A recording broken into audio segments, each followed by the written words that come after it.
During the tumultuous years of World War II, a period marked by innovation and the relentless pursuit of new weapons capable of turning the tide in favor of the nations at war, the dangerous and controversial cluster bomb had its origin. Several countries, such as Germany, the Soviet Union, the United States, and the United Kingdom, among others, were immersed in a frantic race to develop more effective armaments. Each nation had its engineers and scientists working tirelessly to create new ways to wreak havoc on the enemy. It was in the shadows of laboratories and weapons factories that the idea of the cluster bomb began to emerge. The proposal was simple, yet terrifying: to create a single bomb that could fragment into multiple smaller submunitions, dispersing them through the air before reaching their final target. Germany, known for its ingenuity and resourcefulness, was among the pioneers in creating these deadly weapons. In its arsenal, the first cluster bombs capable of spreading explosive submunitions across the battlefield emerged, increasing their destructive power and area of coverage. However, the idea of cluster bombs quickly spread like wildfire among the warring nations. The Soviet Union, not wanting to be left behind, soon embarked on this endeavor, developing its own versions of these lethal bombs. The United States, the United Kingdom, and other countries also followed suit, creating their own variants of this new type of weapon. Engineers and scientists, in their eagerness for improvement, continued to work in secret to enhance cluster bombs. The materials used were refined, the dispersal systems were perfected, and their destructive capabilities were increased. Over the years, these bombs became more lethal and sophisticated.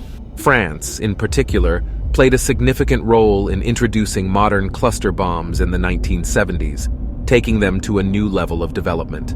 As the story unfolded, humanitarian concerns regarding the indiscriminate use of cluster bombs grew ever stronger. The collateral damage caused by these weapons became an unsustainable burden for the civilian population, especially innocent children inhabiting the affected regions. One of the main concerns was the large number of unexploded submunitions scattered across the battlefield after the use of these bombs. These unexploded explosives posed a constant threat to anyone venturing into these areas, whether during the conflict or years after its end. Curious children playing, farmers working on their land, and even humanitarian aid teams were at risk of encountering these submunitions and suffering severe consequences. Faced with this tragic reality, the international community could not remain indifferent. A global movement emerged with the aim of containing the damage caused by cluster bombs and protecting the lives of the innocent. In 2008, the Convention on Cluster Munitions was adopted by a coalition of countries determined to put an end to this terrible threat. Through the convention, signatory countries committed to prohibiting the use, production, stockpiling, and transfer of these devastating bombs. The goal was to completely eliminate this type of weapon from military arsenals and prevent further loss of life.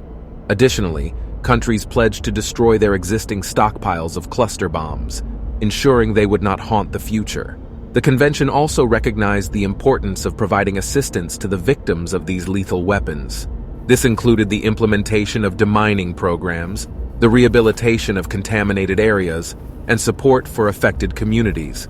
Solidarity and international cooperation were crucial in helping those who had suffered the horrors caused by cluster bombs. With the adoption of the Convention on Cluster Munitions, that dark and dangerous chapter of history finally came to an end. Furthermore, according to recent reports, the United States has confirmed that it will be sending cluster bombs to Ukraine as part of a new package of military aid.